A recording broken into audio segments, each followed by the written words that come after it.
Bonjour à toutes et tous, nous nous retrouvons aujourd'hui pour la recette des arancini. Ça nous permet d'utiliser les restes de notre réfrigérateur. Et aujourd'hui, on n'oublie pas, la cuisine, c'est un moment de partage. Donc aujourd'hui, nous allons travailler à 6 mains.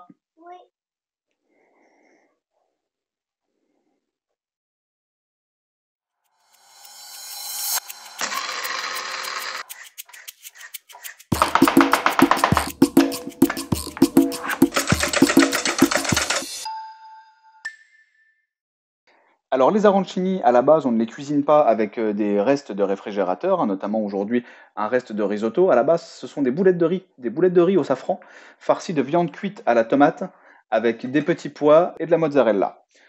En italien, arancini, ça veut dire petite orange parce que le résultat de notre recette, ça va former comme une petite orange et ça va même en avoir la couleur.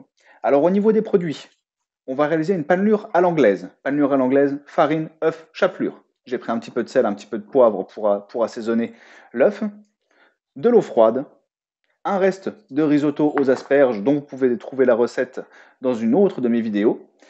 Il me restait des billes de mozzarella avec lesquelles j'avais réalisé une salade. Il m'en restait un petit peu. On va farcir nos boulettes de riz avec cette mozzarella et à la cuisson, ça va la faire bien fondre. Pendant que les personnes qui m'accompagnent vont assaisonner et fouetter les œufs, moi je vais commencer par réaliser des petites boulettes de riz. Pour ce faire, on s'humecte bien les mains dans de l'eau. Ça va permettre à notre riz de ne pas coller à nos doigts. Alors bien sûr, hein, on se sèche un petit peu les mains avant. Je récupère un petit peu de riz que je vais venir aplatir dans le creux de ma main pour en former une belle boule. Si jamais vous sentez que le riz commence encore un petit peu à coller, on se réhumidifie les mains sans problème. Une fois que ma boule est formée, avec mon pouce, je vais former un trou au milieu de cette boule. Lorsque le trou est formé, je prends une petite bille de mozzarella, je la mets au centre et je viens refermer ma boule de riz. Si jamais je n'en ai pas assez, je me rumecte les mains, je rajoute un petit peu de riz. Et voilà, le premier arancini est presque prêt. Je réserve tout de suite ma première boulette de riz et je peux continuer pour les suivantes. Nos boulettes de riz sont réalisées avec au cœur une petite bille de mozzarella. Maintenant, nous allons pouvoir les paner à l'anglaise. Je le rappelle, farine, œuf, chapelure. Et on va les réserver prêtes à la cuisson. Exactement. Donc pour les paner, on les roule dans un petit peu de farine. Tu fais? Oui. Vas-y. Allez, vas-y, roule, roule.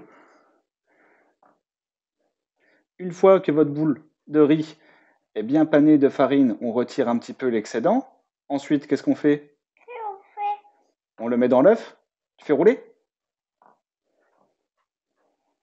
Encore. Vas-y.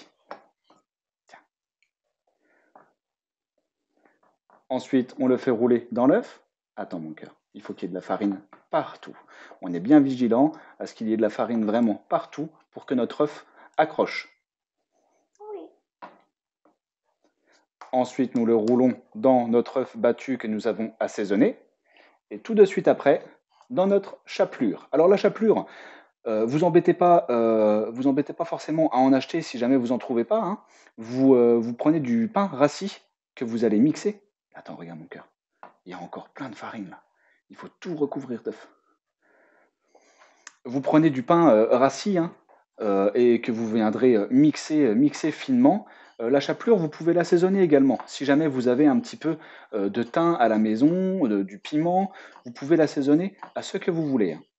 Une fois que ma boule de riz est bien panée, je la réserve, je la mets de côté, prêt à partir en cuisson. Pour la cuisson, ce sera une friture avec de l'huile végétale, avec une matière grasse végétale. On viendra la cuire à une température pas trop élevée. On viendra la cuire à environ 150, 160 degrés, pas plus.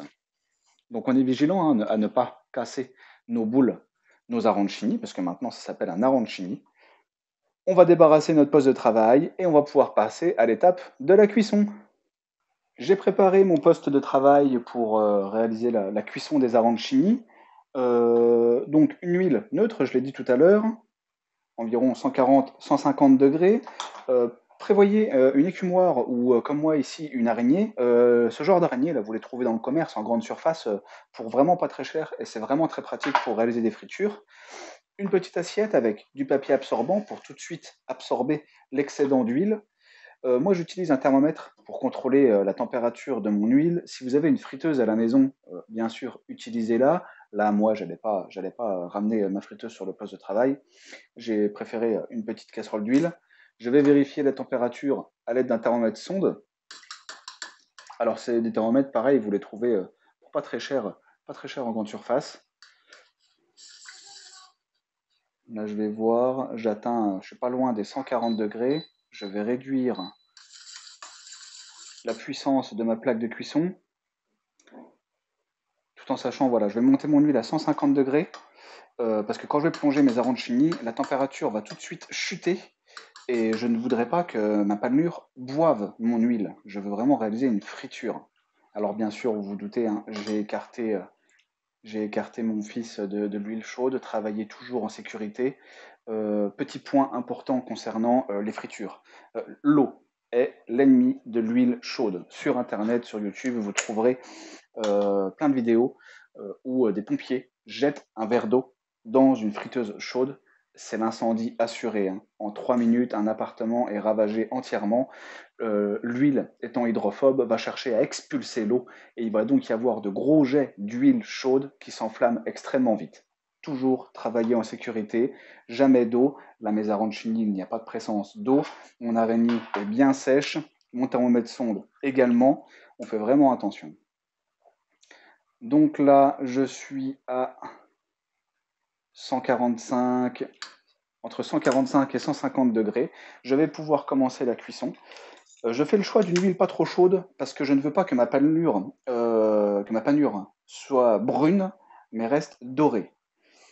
Si jamais j'avais une huile trop chaude, le cœur de mon arancini n'aurait pas le temps de chauffer, que l'extérieur serait déjà trop cuit. Pour éviter toute éclaboussure, je dispose mon arancini dans mon araignée et je vais venir la déposer dans mon huile de friture. Donc vous voyez, hein, c'est une friture douce. C'est pas un jacuzzi, hein. Et on va laisser frire cet arancini pendant 4 à 5 minutes. On se retrouve tout de suite à la fin de la cuisson. Cela fait 2 minutes que mon arancini est en train de cuire, alors je vous invite à les cuire un à moins que vous ayez une grosse friteuse. Sinon, la température de l'huile chuterait trop brusquement. Alors pendant toute la cuisson, je veille à venir faire rouler mon arancini dans l'huile pour qu'il ait une cuisson uniforme. Et par contre, je suis délicat avec mon arancini. Le pire qui puisse arriver, c'est qu'il se perce, qu'il s'ouvre et que la mozzarella se répande dans l'huile. La mozzarella, je le rappelle, donc c'est un fromage, il y a de l'eau dedans. Et vous vous rappelez ce que je vous ai dit tout à l'heure par rapport à l'huile chaude et l'eau. Donc on n'a pas envie que ça arrive, on est vraiment vigilant et délicat. Si vous voulez être sûr, si vous voulez maximiser vos chances qu'il ne se perce pas, vous pouvez faire une double panelure à l'anglaise. C'est-à-dire que vous ferez dans un premier temps farine œuf chapelure et tout de suite après œuf chapelure. Encore une fois, pour mettre 2 couches de chapelure, ça vous donnera une croûte plus épaisse. Alors tout dépend ce qu'on veut faire comme recette, hein. Moi je sais que pour des arancini, une fine couche me suffit. Mais si jamais j'avais fait la cuisson par exemple d'un œuf mollet frit, là j'aurais fait une double panelure. Parce qu'il y a vraiment un gros risque que l'œuf mollet se sépare dans la friteuse. Alors vous voyez la couleur qu'il commence à prendre? Voilà pourquoi on l'appelle la petite orange, parce qu'il prend une belle couleur brun clair. Si j'avais eu une huile trop chaude, ça serait directement viré au brun foncé. C'est pas ce qu'on veut. Là, mon arancini est bientôt prêt. Pour accompagner ce plat, je vous invite fortement à vous préparer une belle sauce tomate chaude à côté, dans laquelle vous viendrez tremper votre arancini pour ramener un petit peu d'humidité, une sauce à ce plat. Et pourquoi pas une bonne salade verte avec une bonne vinaigrette au vinaigre de cidre, à l'huile de noisette.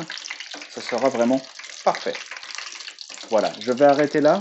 La couleur me convient parfaitement. J'égoutte bien mon arancini. Je viens le déposer dans mon papier absorbant. Je vais un petit peu épousseté. Et là, on a vraiment un bel arancini. Je vais passer tout de suite à l'étape du dressage. Et je vous dis à tout de suite. Le dressage est terminé. J'ai décidé d'accompagner mes arancini avec une sauce tomate au basilic. Je vous souhaite un bon appétit, une bonne séance en cuisine et à bientôt.